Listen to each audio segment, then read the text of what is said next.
Olá pessoal, hoje com muita satisfação eu venho compartilhar esse vídeo com vocês.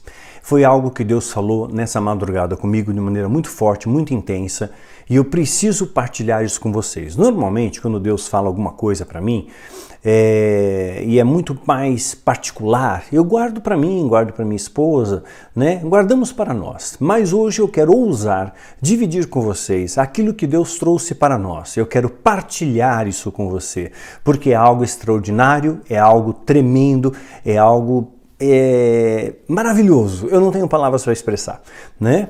Então vamos intitular esse vídeo de Pérola Negra. Pérola negra. Você sabe por que se forma uma pérola negra?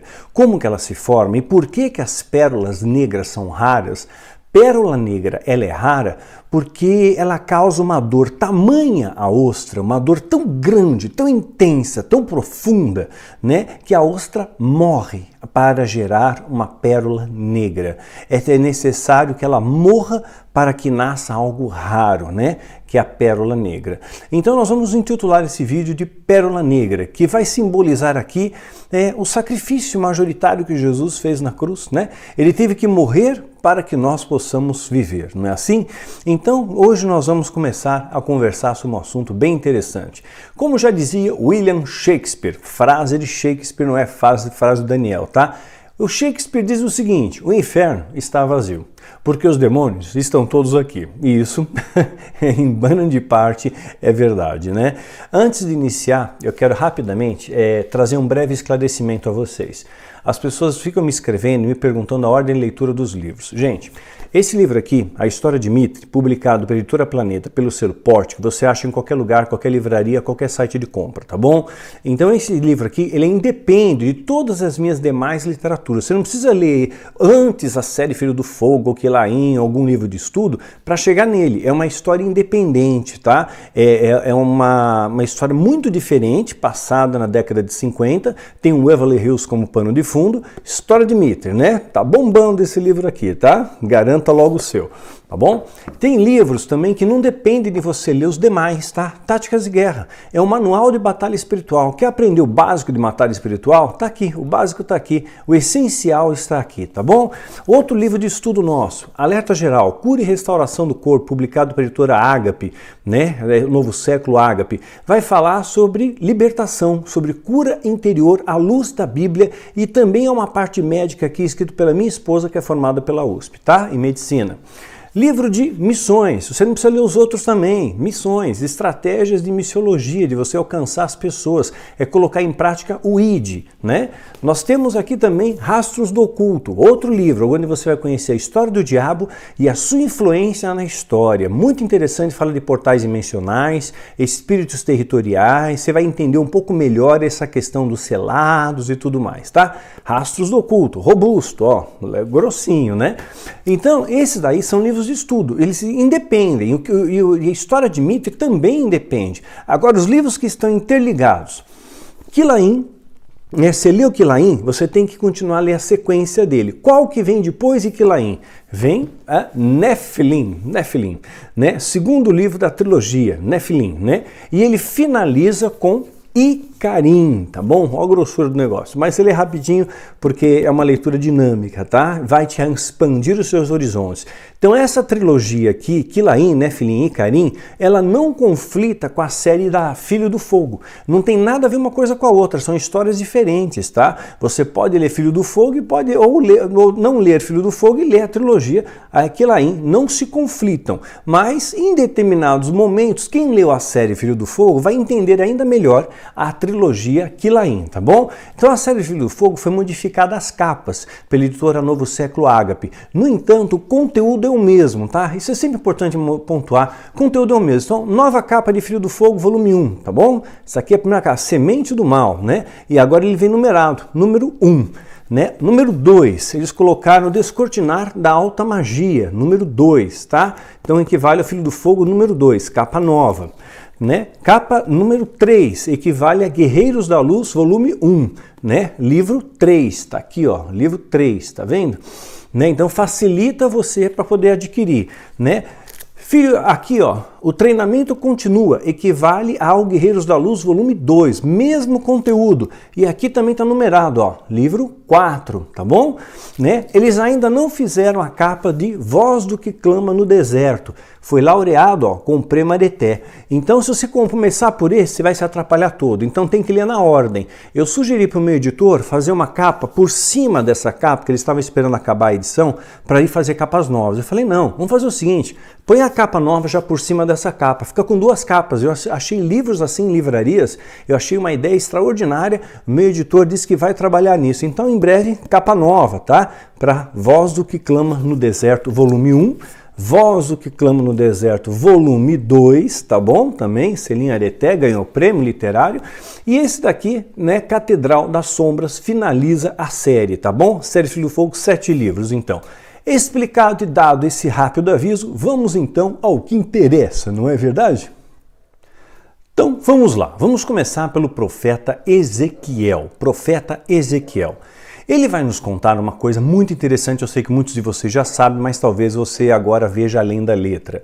Ezequiel 28, de 13 a 15, está escrito assim: Você estava no Éden, jardim de Deus, então já não é mais o rei de Tiro. Quem estava no Éden, jardim de Deus, era o diabo, era Satanás, era o opositor, era o adversário. Ele que estava no Éden, jardim de Deus, tá bom? Então, somente ele teria acesso, né, ao jardim. Isso aqui é uma linguagem figurativa do mundo espiritual, tá? O paraíso, onde estavam Adão e Eva, a gente acha que ele estava entre os rios Tigre e Eufrates, né? Na Mesopotâmia, é onde mais se conjectura que existia. No meu entender, isso aqui era uma dimensão espiritual. Nós estávamos num outro patamar, numa outra dimensão, porque a árvore do conhecimento do bem e do mal, ela coabitava no mesmo espaço físico da árvore da vida, e isso remete ao mundo espiritual, né? Ao mundo espiritual. Então eu acredito, né, que nós, né, quando o ser humano foi expulso do paraíso, e Jesus ele fala para o bandido, hoje você vai estar comigo no paraíso, então esse paraíso significa uma dimensão espiritual, né, que segundo Paulo, ele esteve no terceiro céu, esteve no paraíso, né, dimensão geográfica. Então Adão e Eva estavam no paraíso, nessa dimensão, mesma dimensão que os anjos, e foram expulsos do paraíso, assim como os anjos também foram expulsos do paraíso, tá? A terça parte também foi expulsa. Minha interpretação, tá bom? Posso estar errado, no céu nós saberemos a resposta, tá bom? Então essa é a minha posição.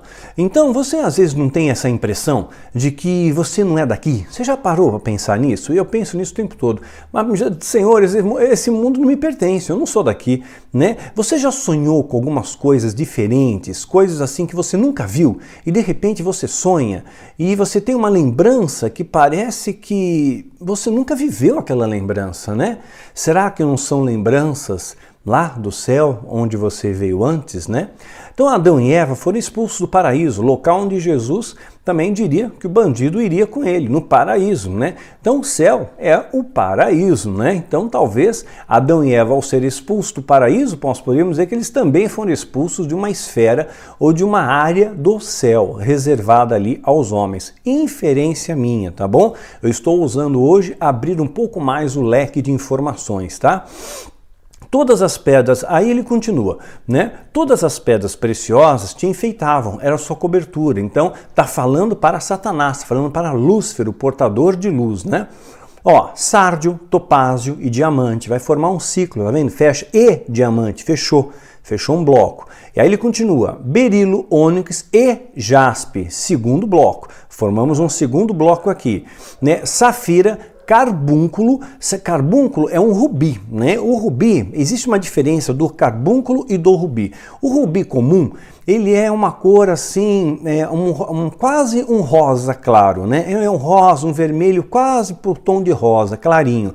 Já o carbúnculo é um rubi conhecido como rubi de sangue. Ele é vermelho, a sua gema ela é bem vermelha, bem forte, rubi de sangue, né?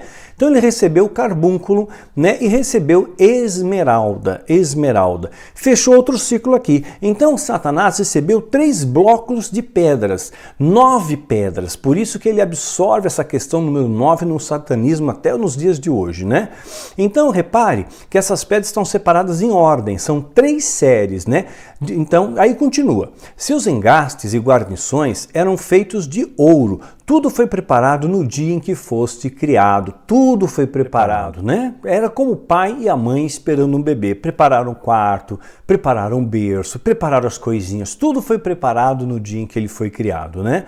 Seus engastes e guarnições eram feitos de ouro. E tudo foi preparado no dia em que foste criado. Você foi, está dizendo para Lúcia, você foi ungido. Ungir significa separado, santificado, como querubim guardião da glória de Deus, pois para isso eu o determinei. Ele tinha uma missão, né, com guardião da glória de Deus. Você estava no Monte Santo de Deus e caminhava entre as pedras fulgurantes, né, ou entre as pedras afogueadas, né? Você era indesculpável em seus caminhos, não havia culpa em seus caminhos, desde o dia em que você foi criado, até que se achou maldade no seu coração. A gente olha para esse texto e pensa, isso aqui é pro diabo, isso aqui não é para mim, né? Mas você se lembra quando foi o seu primeiro amor, né? Você lembra quando você se converteu, que você adorava adorar a Deus? Lembra no dia que você gostava de ler a Bíblia Sagrada? Lembra no dia que você ficava maravilhado em ter um tempo para orar e conversar com Deus e saber que você não está sozinho mais nesse mundo, que tem alguém para estar junto com você, que Jesus está ali chorando com os que choram também, né? E olha, eu posso te dar certeza do que eu estou te falando, né? A grande maioria mudou. Né? Talvez você tenha mudado também, talvez o seu comportamento tenha mudado, a sua fé tenha mudado, o seu amor tenha sido deformado, porque vivemos num mundo onde o amor tem se esfriado, né? Vamos resgatar esses valores, né? Me permita ser um instrumento nas mãos de Deus para isso, né? Onde foi parar, meu irmão, minha irmã, a sua fé? Onde foi parar o seu amor? Sabe aquele amor incondicional ao Pai, aquele amor ao próximo, aquela compaixão, aquela piedade? Onde foi parar tudo isso? O que aconteceu conosco? O que aconteceu com nossas vidas? Em que momento nós erramos? Onde foi que nós pegamos a porta errada, né? Pois é, acho aquela vontade de louvar, de adorar a Deus, né? Êxodo também vai falar de pedras preciosas que adornavam as vestes taladas, as vestes dos sacerdotes, né? Dizendo aqui, pegando o trecho de Êxodo, em seguida fixe nele 4 fileiras e pedras preciosas. A primeira fileira haverá um rubi, aí o rubi, tá bom? O rubi no sentido da pedra vermelha, mas não carbúnculo rubi de sangue. Ela é vermelha roseada, então quase rosa. Um rubi, topázio e berilo, né? Olha só, berilo, gozado que foi como Daniel se reportou ao anjo, né? Quando apareceu para ele, né? Ele retrata o anjo, dentre outras qualidades, virtudes, entre outras características, ele diz que ele resplandecia como berilo. Ele é uma pedra que é quase como um cristal, resplandece, ela é como se fosse um vidro, né? Então, uma pedra muito bela, muito bonita de se ver, né? Topázio e o berilo, então formou uma ordem aqui. A segunda ordem, turquesa, safira e diamante. Turquesa, safira e diamante, diamante precioso, né? Diamante, ele é forjado sob grandes pressões, sabia? Você precisa de grande pressão e altíssima temperatura para transformar o diamante, né? E a terceira, jacinto, ágata e uma ametista. Aí a diferença do sacerdote para Satanás. Satanás não recebeu 4, recebeu 3, né? E a quarta, um crisólito, um ônix e um jaspe, né? Então foi montado ali essas 4 ordens de pedra. Cada uma dessas pedras, formando 12 pedras, vai representar as 12 tribos de Israel. O número 12 tem uma grande relevância no contexto bíblico aqui, e eu quero que você aprenda com isso hoje, né? Seriam então 12 pedras. Continuando, uma para cada um dos nomes dos filhos de Israel, cada uma gravada com um selo, com o nome de uma das 12 tribos. Para o peitoral fizeram correntes trançadas de ouro, como cordas. Êxodo 39, de 10 a 15. Depois de vestir o seu irmão Arão e os filhos dele, unja-os, consagre-os, né, para que sirvam como sacerdotes. Então, os primeiros a serem sacerdotes, primeiro a ser sacerdote foi Arão e seus filhos, para usar essas vestes especiais, talares, né? Faça calções de linho, que vão da cintura até a coxa, para cobrir a sua nudez. Ou seja, estavam criando a cueca samba canção nesse momento histórico, tá? Surgiu aí a cueca samba canção. Arão e seus filhos terão que vesti-lo sempre que entrarem na tenda do encontro e quando se aproximarem do altar para ministrar no lugar santo, ou seja, no tabernáculo, né? No tabernáculo, porque era um pedaço de areia, mas de repente se transforma no local onde o Shekinah de Deus se manifesta, né? Então a gente já falamos sobre isso em outros vídeos, proporções e medidas, né? Aí continua, para que não incorram em culpa e morram. Esse é o decreto perpétuo para Arão e para seus descendentes. Êxodo 28, 41 a 43, né? Dando sequência então, ok até aqui? Até aqui tudo bem, né? Mas logo, né, os filhos de Arão perdem a mão, deixaram entrar neles soberba, altivez, né? E isso é a pior besteira que você pode fazer na sua vida, deixar entrar esse orgulho no seu coração. E os filhos de Arão, Nadab e Abiú, tomaram cada um seu incensário e puseram neles fogo, e colocaram incenso sobre ele e ofereceram fogo estranho, né, perante o Senhor, o que ele não lhes ordenara. Fazer o que Deus não mandou fazer é tão sério quanto deixar de fazer aquilo que Deus mandou você fazer. Você estará produzindo fogo estranho. Presta atenção nessas palavras, tá? Vou repetir, né? Fazer aquilo que Deus não mandou fazer é tão grave quanto você deixar de fazer aquilo que Deus pediu e ordenou que você fizesse. Isso é fogo estranho. Como diria Boris Kazoy, isso é uma vergonha. Então, saiu fogo diante do Senhor e os consumiu, e morreram perante o Senhor. Cadê o fogo? Quer dizer, brincaram com Deus. Não brinque com Deus. Estamos chegando no final dos tempos, a coisa vai ficar apertada, tá? Levítico 10, de 1 a 2. Arão, então, e seus filhos foram os primeiros sacerdotes. Agora vamos dar um pulinho lá em Apocalipse. Ele me levou em espírito para um grande e alto monte, mostrou-me a cidade santa. Imagina uma cidade. Como é uma cidade? Avenidas, prédios, ruas, shopping, movimento, não é isso? Cidade santa, tá? Cidade. E a gente tem a ideia que o céu é uma tapera, é uma coisinha pequena, mostrou a cidade santa, Jerusalém, que descia dos céus da parte de Deus. Ela resplandecia com a glória de Deus, e o seu brilho era como de uma joia muito preciosa, como jaspe, clara como cristal, né? Tinha uma grande e alta muralha, com 12 portas e 12 anjos junto às portas. Olha o número 12 de novo. 12 tribos, 12 anjos, 12 portas, tá vendo? 12 apóstolos, né? E nas portas estavam escritos os nomes das 12 tribos de Israel. Cada porta é o nome de uma tribo de Israel. Havia 3 portas no oriente, 3 no norte, 3 no sul e 3 no ocidente, 3 de cada lado. Então, em cada ponto cardeal, 3 portas para a entrada da cidade. E essas portas sempre estão abertas, tá? Né? Então, 4 ciclos de 3 de novo, formando ali também as três portas em cada lado. A muralha da cidade tinha 12 fundamentos, de novo, 12 fundamentos, e neles estavam os nomes dos 12 apóstolos e do Cordeiro, dos 12 apóstolos, não dos 1000 apóstolos, dos 2000, dos 5000, de apóstolo que está pululando por aí. Apóstolos legítimos, verdadeiros, são 12 apenas, tá bom? Que foram testemunhas oculares da ressurreição de Cristo, tá Tá lá em Atos capítulo 1, Pedro ensinando, tá bom? Então, para de correr atrás do vento, para de ficar escutando abobrinha de gente que quer te enganar, quer mentir para você, quer te colocar se autoproclama de um título que não é merecedor. Não é merecedor porque não tem chancela bíblica, tá? Né? Desafie eles, pergunte para eles por que eles são apóstolos. Eles viram Jesus ressurreto? Eles viram Jesus depois a ascensão de Cristo aos céus? Não.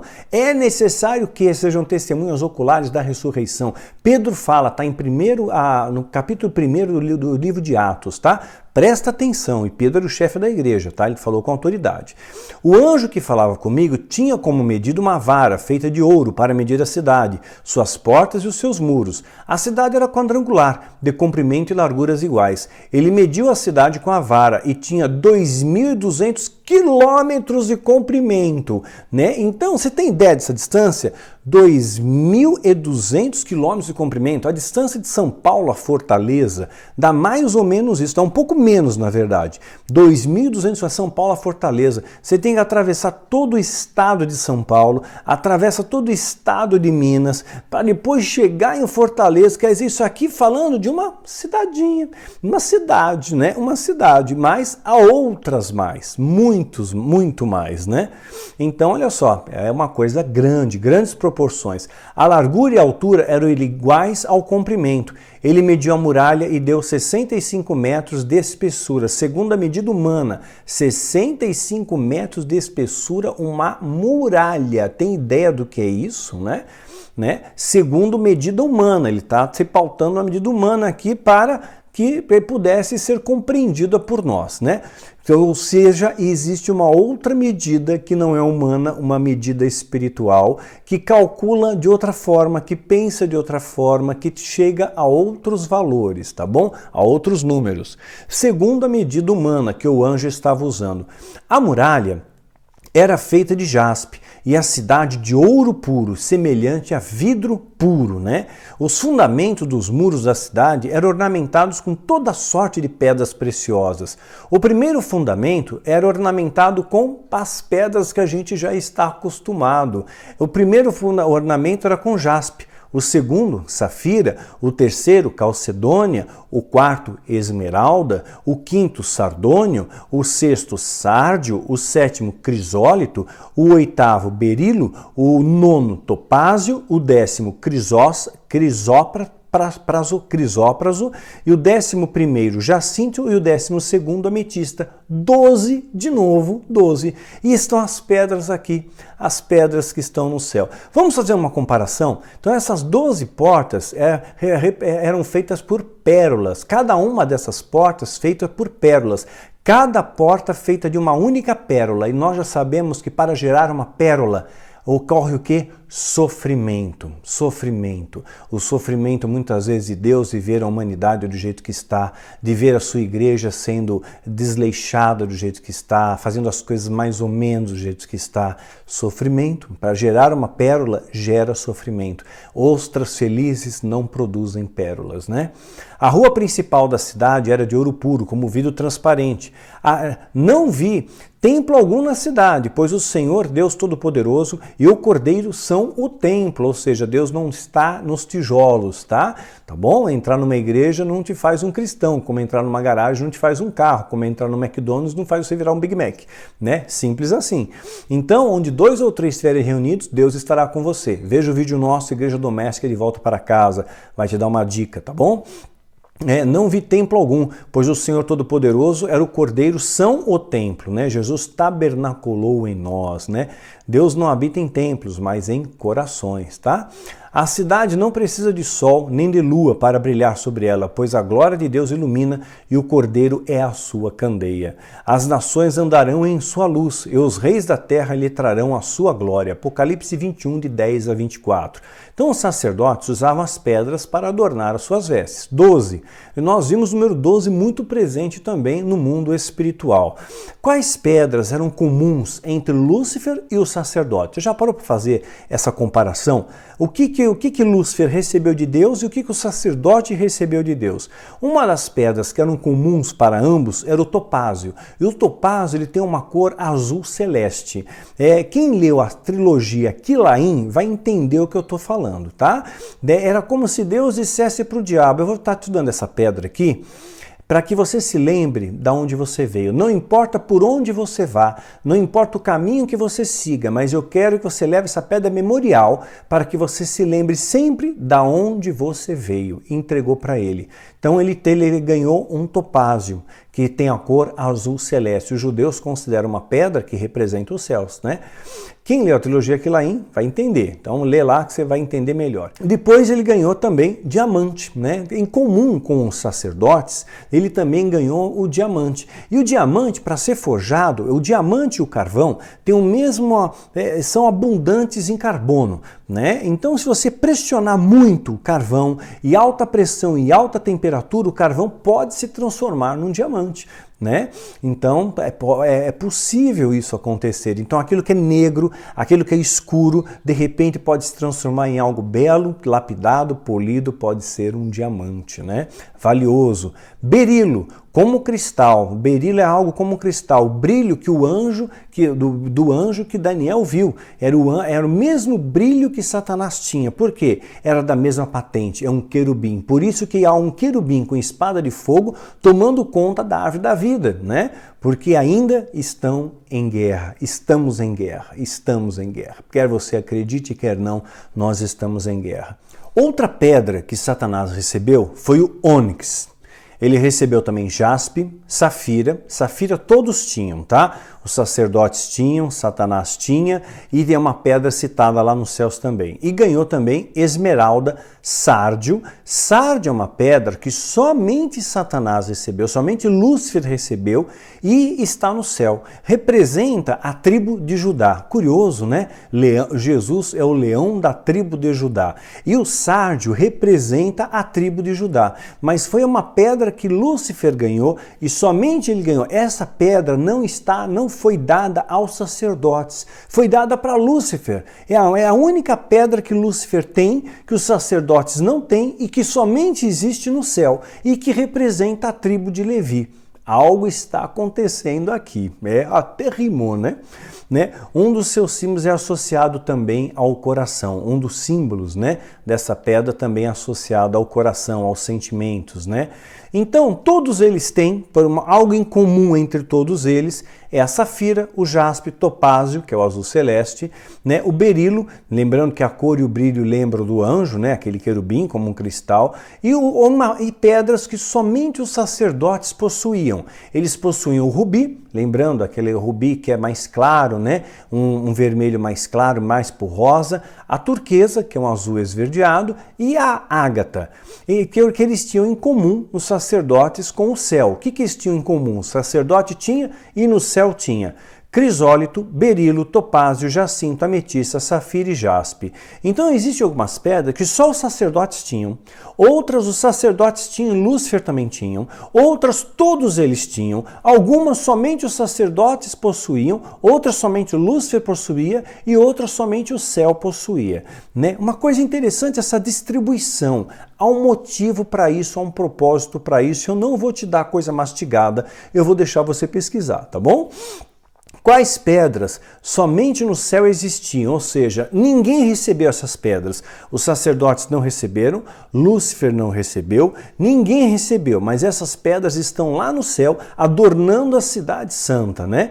E quais são elas? Calcedônia, sardônio e crisóprasio, né? São essas três pedras que só existem no céu, né? Que não foi dada nem a Lúcifer nem aos sacerdotes. Lúcifer recebeu 9, os sacerdotes 12. Por isso que Lúcifer usa o 9 como um número que ele considera legitimado para usar. Ele recebeu de Deus essas 9 pedras, sendo que uma delas, dentre tantas outras, eu poderia explicar a simbologia de cada uma, mas levaria muito tempo, né? Talvez em cursos online a gente faça isso, mas agora não é o momento. Então ele recebeu uma pedra cuja a representatividade era o céu, era uma cor de azul celeste. Não importa por onde você vá, Não se esqueça de onde você veio. E eu digo mesmo para você, não importa que caminho que você tenha andado, não importa que você tenha se afastado de Deus, importa que você volte. Importa que da onde você veio dos braços do Pai, volta para os braços do Pai, sabe? Haja como filho pródigo, tenha coragem, tenha ousadia, tenha acima de tudo humildade, né? Há uma ordem, então, celestial, né? Existe uma ordem, porque foi estabelecida essa ordem através das pedras, dessa distribuição e desse simbolismo todo, né? Essa ordem está esperando os eleitos para receberem essas pedras aqui que estão faltando. Os eleitos, essas pedras são nossas, vão estar na nossa coroa, vão estar na coroa da justiça, né? Esperando para receber, estão lá e aguardando a nós para recebermos o nosso galardão, né? Então essas pedras são separadas para nós, humanos, meros mortais, né? Está separada para você e para mim. Eu quero ensinar a você o que com isso? Por que adianta você saber isso? O que você faz com essa informação? Deus tem um plano traçado na sua vida e você não pode fugir dele. Seja ele um chamado de ensino, de auxílio, de adoração, de levar a mensagem aos enfermos, de ser um missionário. Não importa o seu chamado, você tem um chamado, você não vai escapar do seu chamado. É simples assim, você não escapa. Aceite o seu destino.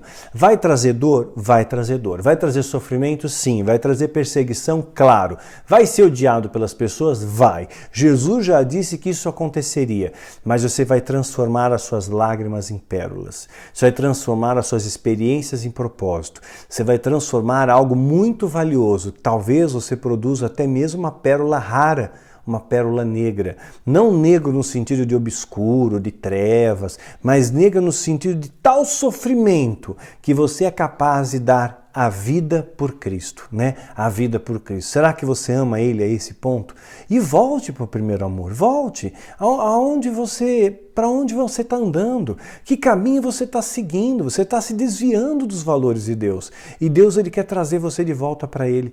Ele está te trazendo hoje um lembrete. Ele está te deixando pedras memoriais da sua vida. Olha para trás. Quantas pedras memoriais você tem para carregar? Quantas vezes Deus te livrou? Quantas vezes Deus falou com você? Quantas vezes Deus te exortou? Falou através do louvor, falou através da palavra, falou através de profeta. Está falando agora de novo através da minha vida. Sabe, até quando você vai resistir, né, ao chamado que Deus tem para você, né, ao plano que Deus tem para a sua vida, meu irmão, minha irmã?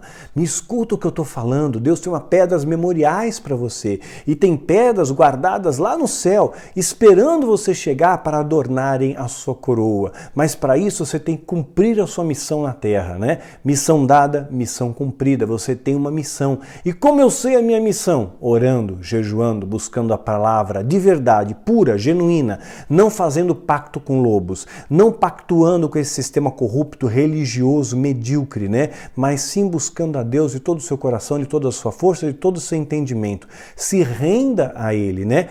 Tome hoje sua pedra memorial. Lembra do momento do maior livramento que você já recebeu na sua vida. Talvez você foi hospitalizado, você sofreu um atropelamento, você recebeu um tiro, né, e sobreviveu. Você passou por um vale tão estreito financeiro, uma dificuldade, hoje você está aqui, né? Você passou por tantas lutas e você continua aqui. Sabe o que Deus te deu? Ao longo desse caminho, Ele te deu pedras memoriais. Pega essa pedra, ponha na sua mochila e lembra-se sempre do livramento que Deus te deu. Lembra do amor que Ele tem por você. Lembra do propósito que Ele tem na sua vida. Não se esqueça disso. Toma a tua pedra, segue o caminho que Deus tem para você, para a honra do Cordeiro e para a vergonha do inferno. Que Deus te abençoe e te guarde. Até semana que vem.